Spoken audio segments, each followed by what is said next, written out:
Orang akan membeli dari orang yang mereka kenal, sukai, dan bisa percaya.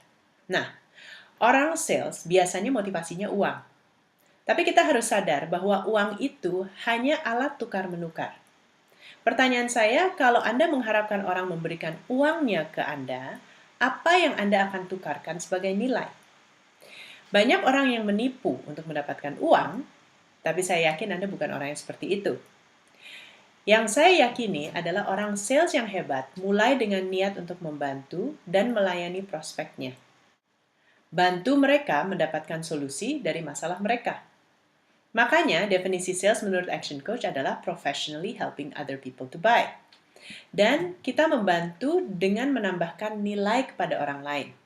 Saya yakin dengan cara ini, Anda tidak hanya menjadi orang yang dikenal, tapi juga orang yang dipercaya di komunitas Anda. Anda akan mendapatkan banyak network dan referral dari orang-orang yang menghargai niat Anda, dan hasil Anda akan lebih langgeng. Jadi, bagaimana kita menjadi orang sales yang lebih dipercaya? Ayo kita lihat pola pikir berikut ini. 1. Apakah Anda memiliki misi untuk melayani? Apakah Anda punya pola pikir untuk melayani orang dimanapun Anda berada, dengan siapapun, atau hanya sopan ke orang-orang yang Anda anggap bisa beli servis Anda? Kita tidak pernah tahu siapa yang sedang memperhatikan kita. Bisa saja Anda dapat referral dari orang yang sangat sederhana, tapi ternyata punya saudara pengusaha. Intinya, orang yang terpercaya biasanya punya niat melayani dari dalam hati. Maka dari itu, orang merasa dia tulus.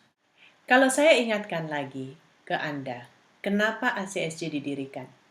Karena kita mau mempercepat kesuksesan para pengusaha. Bayangkan bila bisnis mereka tutup atau tidak berkembang.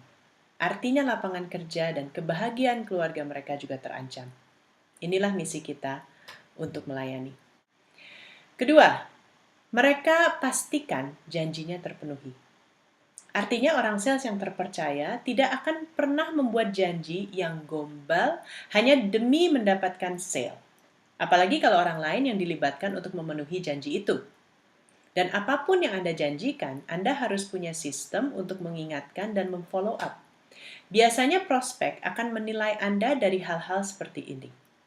Bahkan datang ke meeting on time atau telepon on time itu juga sebuah janji. Orang yang suka telat menunjukkan mereka tidak bisa pegang janji mereka. 3. Mereka investasi waktu untuk mengerti kebutuhan prospek dan prospek juga merasa didengarkan dan dimengerti. Banyak orang sales terlalu banyak bicara. Mereka mau menjelaskan benefit service mereka dan sebagainya. Bila Anda mulai dengan mendengarkan dan meyakini prospek bahwa Anda benar-benar mengerti kebutuhan mereka, maka mereka juga akan merasa bahwa Anda benar-benar tulus. Pada saat Anda menawarkan sesuatu, mereka yakin Anda menawarkannya dengan telah mengerti kebutuhan mereka.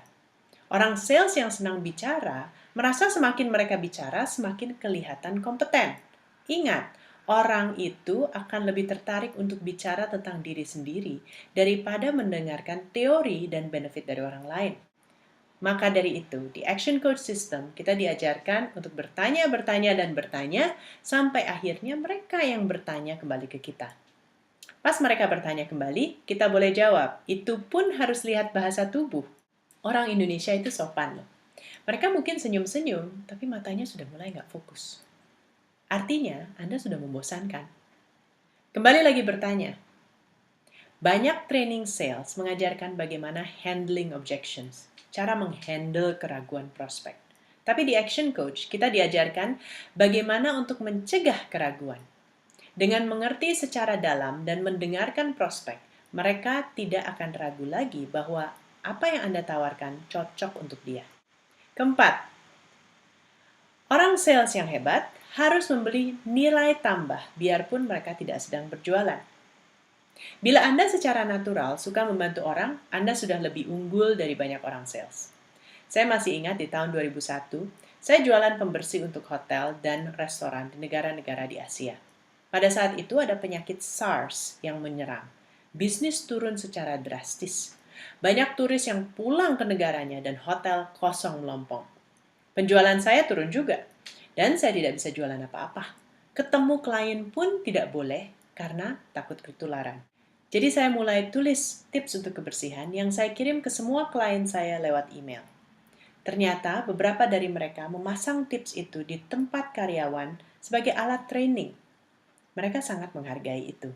Setelah SARS lewat, loyalitas mereka terhadap saya dan perusahaan saya semakin meningkat karena di saat susah saya tetap bersama mereka.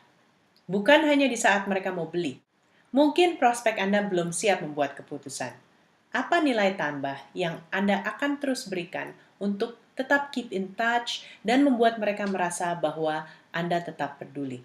Nomor 5. Orang yang terpercaya adalah orang yang kompeten dan kredibel. Gimanapun sikap Anda, pengetahuan tentang bisnis dan cara bertanya itu penting. Coba kalau Anda ke dokter karena Anda sakit kepala. Dokternya keren, bajunya profesional, dokternya baik, kantornya bersih di daerah yang mahal. Pas dia cek Anda, dia langsung cek ke kaki Anda. Dia tanya-tanya banyak tentang kaki Anda, berapa tebal kulit kaki Anda, apakah kaki Anda sering gatal. Padahal sudah jelas Anda tadi bilangnya Anda sakit kepala. Terus Anda tegaskan, "Dok, kan saya sakit kepala." Dokter jawab, "Oh iya ya. Oke, mana tangan Anda? Suka gatal nggak? Jari-jarinya sering merah-merah nggak?" Ya ampun, dari kaki ke tangan, tapi nggak sampai kepala. Biarpun keren dan baik, pasti Anda sudah kehilangan kepercayaan. Ini dokter gimana sih? Kok nanyanya nggak relevan? Perhatikan analogi ini.